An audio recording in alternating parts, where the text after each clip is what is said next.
এবার লোকরা যখন সে দর্শন পুরা করতে যাবে আরামসে দর্শন পুরা হবে না।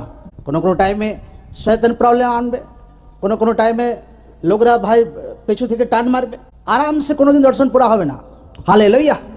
কিন্তু নিজের মাইন্ড হিট রাখতে হবে ভাই, যেটা আমি টার্গেট রেখেছি, যেটা দর্শন ঈশ্বর দিয়েছে, সেটা আমি পুরা করেই ছাড়বো প্রভু যিশুর জীবিত নামে।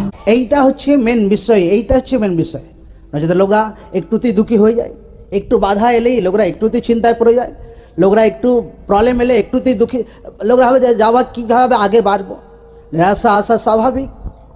কিন্তু লোকরা একটা জিনিস জানো, ঈশ্বর প্রতিজ্ঞা করেছে যে আমি তোমাকে কোনোদিন ত্যাগ করবো না আর কোনোদিন ছাড়বো না। ঈশ্বরের বাক্যতে লেখা আছে ধৈর্যের বাইরে কোনোদিন তোমার জীবনে পরীক্ষা আসবে না। এমন হবেই না যে আপনার সহ্য করার ক্ষমতা নেই, এত বড় পরীক্ষা আপনার জীবনে এসে গেছে, এমন হবেই না। ঈশ্বর আপনার জীবনে আপনার যত ক্যাপাসিটি আছে তত বড়ই ধৈর্যের মধ্যেই আপনার জীবনে পরীক্ষা আসবে। আমেন।